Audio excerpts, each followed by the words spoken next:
Scammers உங்களோட UPI பின் access பண்றதுக்கு நீங்களும் ஒரு வழியில காரணம்னு சொன்னா உங்களால நம்ப முடியுதா? வீடியோவ ஃபுல்லா பாருங்க. இப்ப எக்ஸாம்பிளுக்கு நம்மள நெறைய பேரு நம்ம அப்பா, அம்மா இல்ல பார்ட்னரோட டேட் ஆஃப் பர்த்த தான் யுபிஐ பின்னாவே வைக்கிறோம். அந்த மாதிரி வைக்கிறதுனால ஸ்கேமர் வந்து ஈஸியாவே அத பிரெடிக்ட் பண்ணி உங்களோட யுபிஐ பின்ன கிராக் பண்றதுக்கான வாய்ப்புகள் ரொம்பவே அதிகம். இத எப்படி அவங்க மேக்ஸிமம் கிராக் பண்றதுக்கான வாய்ப்புகள் இருக்குன்னா, உங்களோட சோசியல் மீடியாவோட ப்ரொஃபைல்குள்ள போயிட்டு உங்களோட பர்த்டே டேட்டையோ இல்ல உங்க பார்ட்னர் பர்த்டே டேட்டையோ பார்த்தாலே, அவங்க அதுல இருக்கிற பின்ஸ் வச்சு அட்டெம்ப்ட் பண்ணாலே மேக்ஸிமம் உள்ள போகறதுக்கான வாய்ப்புகள் இருக்கு. ஸோ இப்ப நீங்க எப்படி ஒரு செக்யூர்டான யுபிஐ பின்ன செட் பண்ணலான்ட்டு பார்த்துடலாம். இப்ப எக்ஸாம்பிளுக்கு இந்த புக் எடுத்துட்டு, இந்த புக்கோட ஃபர்ஸ்ட் 4 வேர்ட்ஸ்ல இருக்கிற ஃபர்ஸ்ட் லெட்டர்ஸ் எடுத்துக்கோங்களேன். இப்ப எக்ஸாம்பிளுக்கு இங்க டி ஃபார் டெய்ல ஏ, எச் அப்புறம் இங்க ஆஃப்.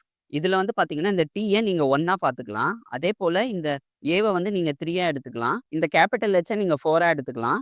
இந்த ஓவ நீங்க 0வா எடுத்துக்கலாம். நீங்க ஒண்ணு இப்படி யுபிஐ பின் செட் பண்ணலாம். அப்படி இல்லன்னா ஓப்பதேவநகர் பின் டாட் காம் என்ற வெப்சைட்குள்ள போயிட்டு, நீங்க ஏதோ ஒரு ரேண்டமான வேர்ட போட்டுட்டு நீங்க ஜெனரேட் பின்ன்னு குடுத்தீங்கன்னா, இந்தி லெட்டர்ஸ வச்சு அவங்களே உங்களுக்கு பின் ஜெனரேட் பண்ணி குடுத்துருவாங்க. இங்க இருக்கிற ஹைலைட்டே என்னன்னா, நீங்க பின்ன மறந்தாலுமே சரி, நீங்க எந்த வார்த்தைய குடுத்தீங்கன்னு உங்களுக்கு ஞாபகம் இருந்தாலே போதும். உங்களோட பின்ன நீங்க ரெக்கவர் பண்ணிடலாம். அப்படி இல்லன்னா, உங்களோட யுபிஐ ஆப்க்குள்ள போயிட்டு ஃபர்கெட் பின்ன்னு குடுத்து உங்களோட டெபிட் கார்ட் டீட்டெயில்ஸ போட்டுமே உங்களோட பின்ன நீங்க ரெக்கவர் பண்ணிடலாம். இப்ப எக்ஸாம்பிளுக்கு சிம்பிளா சொல்லணும்னா, வாட்ச்ன்ற வார்த்தை இங்க போட்டீங்கன்னா, அந்த வாட்ச் மூலியமா 4 டிஜிட் பின்னா என்ன ஜெனரேட் பண்ணலாம், 6 டிஜிட் பின்னா என்ன ஜெனரேட் பண்ணலான்றத அவங்களே இங்க குடுத்துருப்பாங்க. நான் பெர்சனலா இந்த வெப்சைட் யூஸ் பண்ணி பின் ஜெனரேட் பண்ணல. இந்த மாரி புக்ஸ் யூஸ் பண்ணி தான் நான் பின் ஜெனரேட் பண்ணுவேன். இந்த 2த்துல எந்த மெத்தட் உங்களுக்கு கன்வீனியன்ட்டா இருக்கும்ன்றத மறக்காம கமெண்ட் செக்ஷன்ல சொல்லிருங்க. இன்கேஸ் ஆல்ரெடி நீங்க உங்களோட டேட் ஆஃப் பர்த்தையோ இல்ல பேரண்ட்ஸ் பார்ட்னரோட டேட் ஆஃப் பர்த்தையோ யுபிஐ பின்னா வச்சிருக்கீங்கன்னா, இப்பவே சேஞ்ச் பண்ணி விட்டுருங்க.